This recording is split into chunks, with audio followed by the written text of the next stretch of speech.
여러분 안녕하십니까. 대장동 개발의 핵심 인물 가운데 한 명인 남욱 변호사가 미국을 떠나 내일 새벽 인천국제공항에 도착합니다.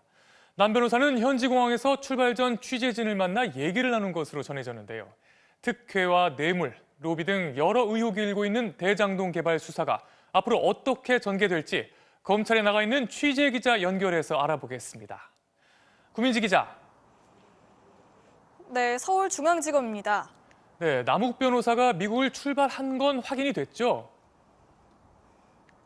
네, 어제 MBC가 가장 먼저 전해드린 대로 남 변호사는 미국 LA를 떠나 내일 새벽 입국하는 항공편에 현재 탑승해 있습니다. 지금 비행 상황을 봐서는 오전 5시를 조금 넘어 인천공항에 도착할 것으로 보입니다.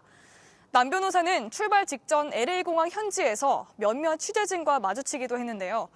연신 죄송하다, 아는 한도 내에서 검찰에 소상히 말하겠다면서도 검찰과 귀국을 조율했는지에 대해선 듣지 못했다고 선을 그었습니다. 남 변호사가 피의자 신분인 걸 감안하면 검찰이 미리 발부받은 영장을 들고 나가 곧바로 체포할 가능성도 여전합니다. 네, 이번 수사에서 이렇게 남욱 변호사에게 크게 주목을 하는 이유가 뭐죠? 남 변호사는 김만배 씨와 유동규 전 본부장, 또 정영학 회계사와 함께 대장동 4인방으로 꼽힙니다. 특히 위례신도시 개발은 물론 대장동 사업 초기부터 관여한 만큼 특혜 그리고 로비 의혹 전반을 규명하는 데 핵심 인물로 보는 건데요. 정영학 녹취록에서 제기된 700억 약정설과 350억 로비 의혹, 또 억측이 난무하는 천화동인 1호 실소유주 논란 등에 어떤 진술을 할지부터 관심입니다. 녹취록 내용이나 윗선 개입 의혹 등을 뒷받침할 증거 혹은 진술을 내놓는다면 수사가 예상 밖 범위나 규모로 커질 수도 있습니다. 사실 커지고 있는 의혹에 비해 검찰 수사는 좀처럼 속도가 나지 않고 있는 상황인데요. 남 변호사의 귀국이 돌파구가 될 수 있을까요? 김만배 씨 구속영장 기각에 이어 성남시청 압수수색을 놓고도 뒷말이 끊이질 않고 있죠. 가뜩이나 늦었는데 시장실과 비서실을 압수수색 대상에서 왜 뺐느냐는 지적, 또 수사팀 소속 검사가 갈등으로 배제됐다는 의혹까지 연이어 논란입니다. 그래서 남 변호사 조사를 돌파구로 삼으려는 검찰 내 분위기도 엿보입니다. 곧 구속기한이 만료되는 유동규 전 본부장을 이제 사흘 안에 재판에 넘겨야 하고요. 김만배 씨도 다시 부르는 등 앞으로 며칠이 이번 수사의 최대 분수령이 될 전망입니다. 한편 경기남부경찰청 수사팀은 오늘 황무성 성남도시개발공사 초대 사장을 참고인으로 불러 조사했습니다. 경찰은 황 전 사장을 상대로 사업 초기 착수 과정과 당시 유 전 본부장이 어떤 역할을 했는지 등을 집중 추궁한 것으로 전해졌습니다. 지금까지 서울중앙지검에서 전해드렸습니다. 오늘은 어제보다 더 추웠습니다. 서울은 1도까지 떨어져서 이맘때를 기준으로 60여 년 만에 가장 추웠고 설악산은 영하 9도까지 내려가 올가을 첫 얼음이 발견됐습니다. 내일도 오늘처럼 춥다고 하는데요. 가을 한파 언제까지 계속될까요? 이문현 기자가 취재했습니다. 오늘 오후 서울 한강공원.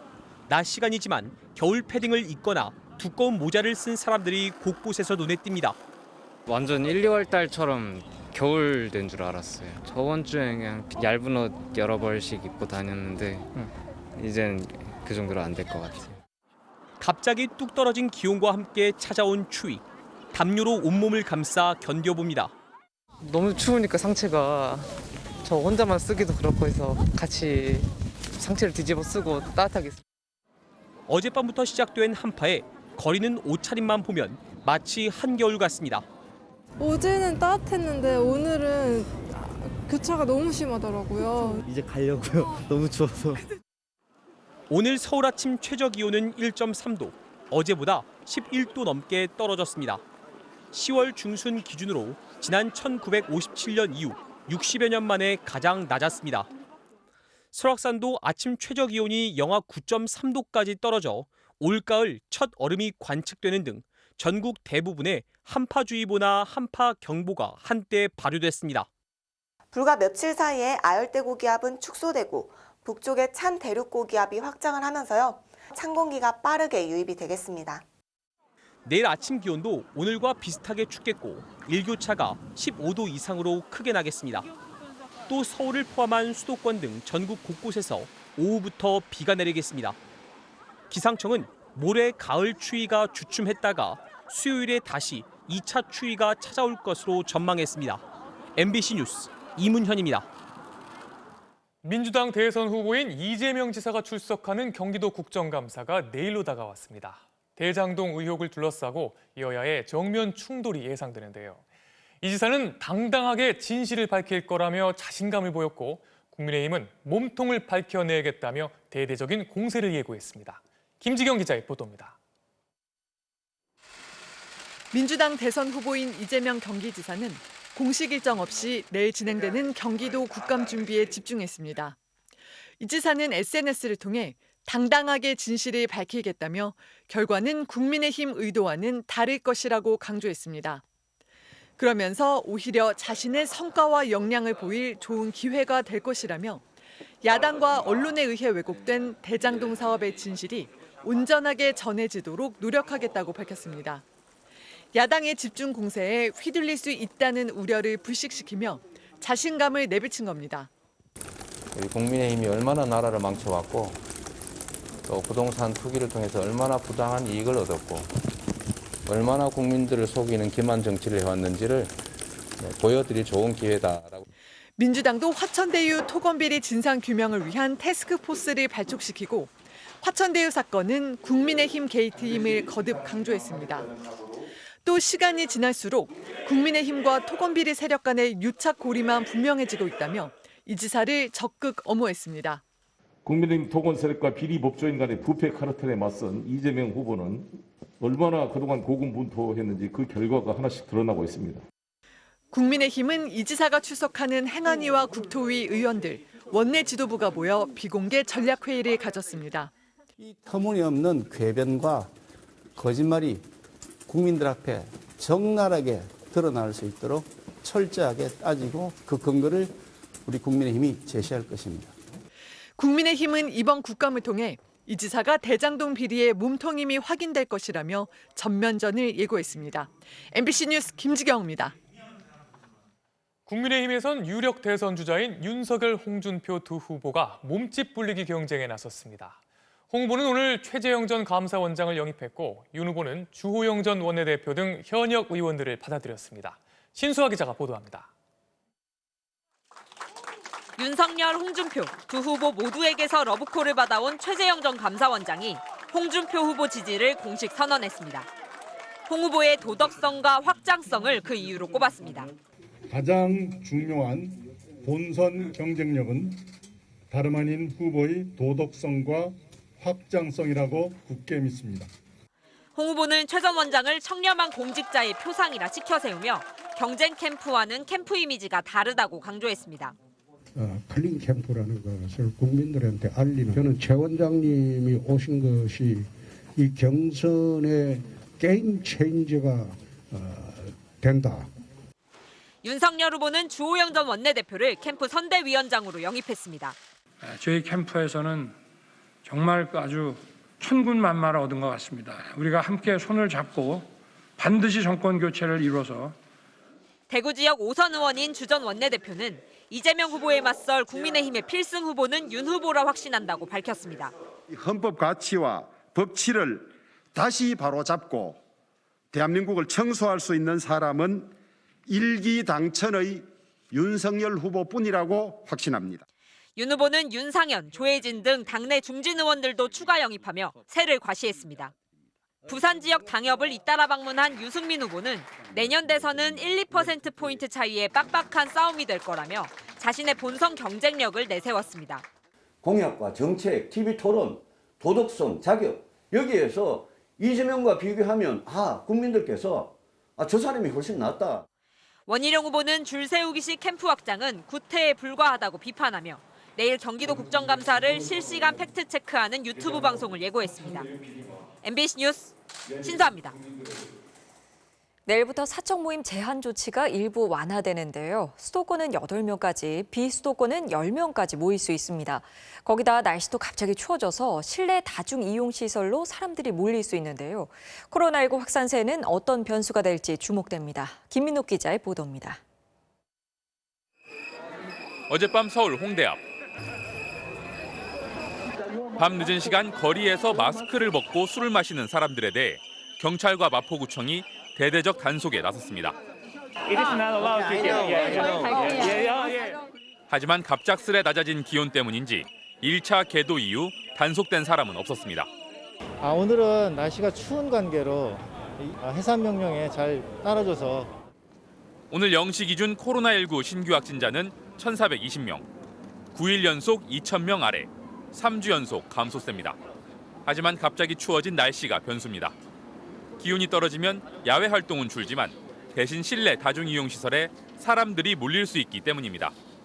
지난 겨울 3차 대유행도 날이 추워지며 지역 내 숨은 감염자가 늘다가 12월 초 본격 시작됐습니다.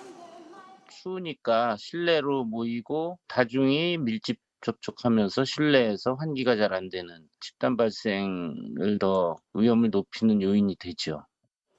게다가 내일부터는 수도권 8명, 비수도권 10명으로 사적 모임 기준도 완화됩니다. 3단계 지역 식당과 카페는 영업시간도 자정으로 2시간 연장됩니다. 정부는 위드 코로나 시행을 2주 앞두고 확진자 폭증을 막기 위해선 방역 수칙을 반드시 준수해야 한다며 유흥시설의 영업시간도 자정까지 연장하기로 한 일부 지자체의 조치를 취소해달라고 요청했습니다. 전국적으로 동일한 조치가 필요해서 중대본에서 수기 끝에 결정된 조치인 만큼 해당 지자체에서는 중대본의 조치대로 운영 시간을 22시까지로. 백신 완료율이 오늘 0시 기준 64.6%를 기록한 가운데 내일부터는 만 16에서 17세 청소년과 임신부에 대한 백신 접종이, 만 12에서 15세 청소년은 백신 사전 예약이 시작됩니다. MBC 뉴스 김민욱입니다. 인천경찰청 소속의 33살 경찰관이 아파트 화단에서 숨진 채 발견됐습니다. 사망 직전 작성한 유서도 발견됐는데 상관들이 괴롭히고 사건 축소를 종용했다는 내용들이 담겨 있었습니다. 경찰은 감찰에 착수했습니다. 손하늘 기자가 취재했습니다. 경기도 시흥의 한 아파트. 어제 아침 8시 반쯤 이 아파트 화단에서 인천경찰청 외삭과 소속 33살 김모 경사가 숨진 채 발견됐습니다. 그런데 자택에서 이날 새벽 김 경사가 작성한 유서 4장이 발견됐습니다. 김 경사는 유서에서 부서 팀장과 상관 2명을 괴롭힘 가해자로 지목했습니다. 상관들이 커피만 마시면서 수사에는 신경도 안 썼다며 구속영장을 치는데 사우나를 가서 결재가 늦어진 적도 있었다고 밝혔습니다. 금괴 밀수범 수사 책임을 맡았지만 상관이 금괴 개수를 줄여 대충 마무리하자고 종용했다며 사건을 축소하려 했다고도 적었습니다. 이런 일이 반복되며 업무는 김 경사에게 가중됐고 결국 우울증 판정까지 받게 됐다고 가족들은 주장했습니다. 멈추지 않고 계속 범행을 하니까 금괴수가 늘어난 거죠. 그래서 이미 수사한 양만큼만 보고를 하고 수사를 종결하자. 너는 왜 그렇게까지 하냐. 최종 책임은 지가 져야 되는 거기 때문에 그런 상황에서 우울증에 스트레스가 너무 심해가지고 굉장히 완벽한 스타일이었거든요. 증세가 나빠져 병가까지 쓰고 약도 복용한 뒤 업무에 복귀했지만 돌아온 건 위로가 아니었다고 합니다. 청 직원들이 다 지나가면서 너 요즘 농땡이 까고 일 안 한다며 아픈 거는 고사하고 승진 시험 보려고 휴가를 냈다는 둥 뭐했다는 둥 이런 식으로 얘기를 하고. 김 경사의 아내가 지난달 말 팀장과 직접 면담까지 했지만 이런 사실이 상부에 보고되지도 분리 조치가 이루어지지도 않았습니다. 다 말을 했는데도 그 뒤로 잘 부탁한다고 말씀을 드렸는데 시정이 되지도 않았고 오빠도 내심 반응을 기대했던 것 같은데 아무런 반응도 없고. 이에 대해 외삭과 고위 관계자는 백신 접종 부작용으로 병가를 썼다고 보고를 받았다며 이런 고충을 겪은 줄은 전혀 파악하지 못했다고 해명했습니다. 인천경찰청은 김 경사가 유서에서 지목한 상관들을 차례로 불러 괴롭힘과 따돌림이 있었는지, 고충 처리는 적절했는지 등을 감찰 조사할 방침입니다. 입장을 묻기 위해 유서에 등장한 팀장에게 여러 차례 전화를 걸고 문자를 남겼지만 답변이 오지 않았습니다. MBC 뉴스 손하늘입니다. 국회 과학기술정보방송통신위원회 국정감사가 오는 21일 열리는데요.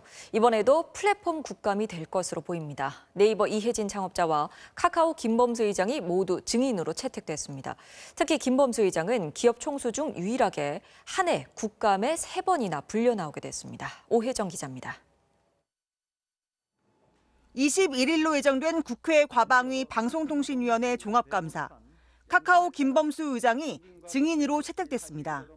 김 의장은 지난 5일에는 정무위, 7일에는 산자위에 출석했습니다. 김 의장이 21일 과방위 국감에도 나오면 기업 총수로서는 처음으로 한 해 국감에 3번이나 증인으로 출석하게 됩니다. 과방위 국감에서는 카카오의 골목상권 침해 문제가 집중 거론될 전망입니다. 김범수 의장은 국감 직전 자영업자와의 상생 계획을 발표했고 국감에 출석해서도 골목상권을 절대 침해하지 않겠다고 여러 차례 강조했습니다. 사실 골목상권은 저희는 절대로 침해하는 사업엔 진출하지 않을 거고요. 침해가 아니라 오히려 골목상권을 도와줄 수 있는 방법을 적극적으로 좀 찾겠습니다. 하지만 사업 철수가 쉬운 문제는 아닙니다. 스크린골프는 전국 2,100곳 가맹점에 동의를 구해야 철수할 수 있고 대리운전도 이미 1577 대리운전을 포함해 여러 업체를 인수한 상황이라 사업을 접는 게 쉽지 않습니다. 네이버는 이혜진 창업자 대신 한성숙 대표이사가 증인으로 참석할 가능성이 높습니다. 국감에서는 대선을 앞두고 네이버의 뉴스 알고리즘 검증 문제를 집중 추궁할 것으로 보입니다. 이번 국감에 증인으로 채택된 네이버와 카카오 계열사 대표와 임원은 모두 10명. 최근 5년간 이른바 10대 재벌 총수 중 국감 현장에 불려나간 사람이 단 한 명도 없는 것과 대조적입니다. 골목상권 침투, 플랫폼 노동자 처우, IT업계 직장 문화 등 관련 사회 경제적 이슈가 많았던 탓도 있지만 국회가 국감 흥행을 위해 증인 채택을 남발한 것 아니냐는 지적도 나오고 있습니다. MBC 뉴스 오혜정입니다. 우리나라에서 사과 산지하면 보통 경북과 충청 지역을 떠올리게 되는데요. 앞으로는 달라질 것 같습니다. 최북단인 강원 고성 지역과 북한 일부 지역에서도 사과가 생산되고 있습니다. 기후변화가 농업에도 변화를 가져오고 있는 겁니다. 김인성 기자입니다. 빨갛게 잘 익은 사과가 주렁주렁 매달려 있습니다. 과거 후지를 개량한 후브락스라는 만생종인데 3년 전 심어 이달 말 수확을 앞두고 있습니다. 강원도 고성은 최북단이지만 따뜻한 해양성 기후와 낮과 밤의 기온차가 커 고품질의 사과가 생산되고 있습니다. 사과가 재배가 가능성이 있구나. 또 이 식감과 당도나 맛이 여러 그 양구나 그 인재나 인계에 떨어지지 않아요. 해발 530m 높이의 진부령곡에 인근 사과밭에는 빨간 후브락스 미야비 품종과 노란 시나노 골드 품종이 골고루 자라고 있습니다. 미쳤다고 그런 말씀도 하셨어요. 근데 요즘 들어서 왔다 갔다 하시면서 야 여기 사과 잘 된다. 잘 된다 그래. 과거 경북 지역이 주산지였던 사과는 어느새 국내 최북단 고성은 물론 북한에서도 재배되고 있습니다. 1300여 미터의 고산지대에서는 전혀 찾아볼 수 없다고 생각했던 딸기 포기와 사과나무가 참으로 이채롭게 한기옵니다. 고성군은 내년에 사과 수확량을 본 뒤 지역 주산품으로 가꿔 나갈 계획입니다. 최북단 고성 지역에서도 사과 작목이 이제 저희 지형하고 많이 맞는 것 같아서 향후에도 더욱더 이거를 특가 작목으로 육성할 계획입니다. 기후변화가 농업 지형을 계속 변화시키면서 이젠 국내 최북단 고성까지 사과 산지가 확산되고 있습니다. MBC 뉴스 김인성입니다. 기시다 후미오 일본 총리가 총리 취임 후 처음으로 태평양 전쟁 A급 전범이 합사된 야스쿠니 신사의 공물을 복납했습니다. 기시다 총리는 야스쿠니 신사의 추계 제사가 시작된 오늘 공물을 복납했고 직접 참배하지는 않을 방침이라고 일본 언론은 전했습니다. 하지만 재임 기간 참배를 안 했던 스가 요시히데 전 총리는 오늘 퇴임 13일 만에 야스쿠니를 직접 참배했습니다. 오늘 뉴스데스크에 이어 방송되는 탐사기획 스트레이트는 지난 5개월 동안 우리나라 증시에 27조 원어치의 공매도를 쏟아낸 외국인 공매도 논란을 집중 보도합니다. 또 최근 기승을 부리고 있는 이른바 주식 리딩방의 실체를 추적하고 이들로 인해 투자 손실을 입은 피해자들의 사례를 보도합니다. 일요일 밤 스포츠 뉴스입니다. 학교 폭력 논란으로 국내 배구계에서 사실상 퇴출된 이재영, 이다영 자매가 그리스 구단에 합류하기 위해 어젯밤 출국했습니다. 손장훈 기자입니다. 어젯밤 인천공항 출국장. 이재영, 이다영 자매가 출국 수속을 위해 들어섭니다. 하지만 축하를 받으며 해외로 떠나는 여느 선수들과의 모습과 180도 달랐습니다. 취재진이 몰려들면서 현장은 아수라장이 됐고 자매가 굳은 얼굴로 고개를 숙이자 어머니 김경희 씨가 나섰습니다. 지난 2월부터 불거진 학교 폭력과 최근 가정 폭력 논란을 묻는 질문에 자매는 말없이 출국장을 빠져나갔고 그냥 사과의 말씀 같은 거는 한마디만 해주세요. 마음이 어때요? 몸 상태가 어때요? 어머니가 대신 억울함을 토로했습니다. 저희들한테 누가 전화해서 사실 하기도 하신 분 아무도 없으시죠? 그죠? 진실을 한번 좀 물어봤어야 되는데 한 번도 그런 분이 안 계셨어요. 쌍둥이 자매를 영입한 그리스 테살로니키 구단이 SNS에 그들이 왔다는 메시지와 함께 꽃다발을 전달하는 등의 환영식 사진을 올린 가운데 두 선수는 빠르면 오는 20일 그리스 무대 데뷔전을 치를 전망입니다. MBC 뉴스 손장훈입니다. 프로야구에선 최근 무서운 상승세의 삼성이 키움을 상대로 3연승을 거두고 선두 KT를 맹추격했습니다. 박주린 기자입니다. 삼성 뷰캐넌과 키움 요키시, 다승 선두 간의 맞대결이었지만 예상외로 타격전이 펼쳐졌습니다. 2회 키움이 석점을 먼저 뽑아내자 삼성도 곧바로 박혜민의 적시타로 동점을 만들었습니다. 삼성엔 운도 따랐습니다. 4회 뜬 공에 아웃이 선언됐지만 비디오 판독 결과 안타로 정정됐고 이어진 기회에서 김원곤의 적시타로 경기를 뒤집었습니다. 6회 김상수의 2타점 2루타로 점수차를 벌린 삼성은 9회 어김없이 오승환을 내보냈습니다. 삼진 2개 무실점으로 승리를 지킨 오승환은 43세이브를 달성했고 삼성은 3연승을 거두며 막판 상승세를 이어갔습니다. 선두 KT는 꼴찌 한화에 일격을 당했습니다. 8회 조현우가 폭투로 결승점을 허용하면서 경기를 내줬습니다.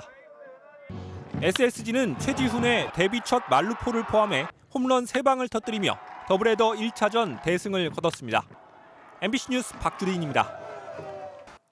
프로축구 포항이 임상협의 멀티골을 앞세워 나고야를 꺾고 12년 만에 아시아 챔피언스리그 준결승에 진출했습니다. 일요일 밤 스포츠 뉴스였습니다.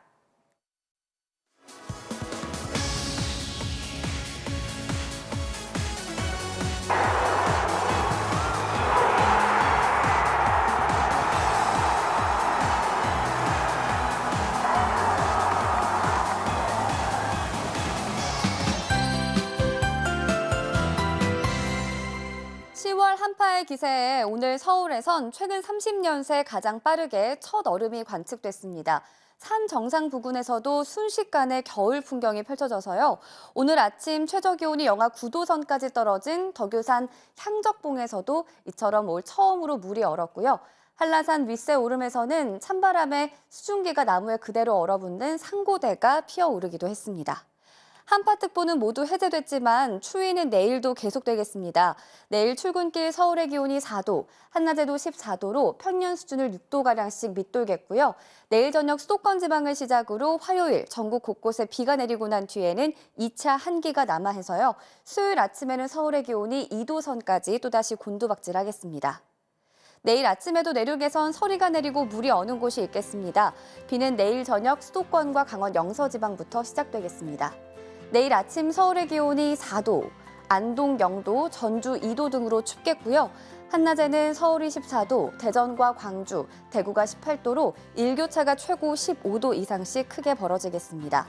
화요일 전국에 비가 내리는 가운데 강원 산간지방에서는 눈도 내릴 수 있겠고요. 이른 추위는 주 후반까지도 계속될 전망입니다. 날씨였습니다. 오늘 밤 따뜻하게 보내시기 바랍니다. 일요일 뉴스데스크 마칩니다. 고맙습니다.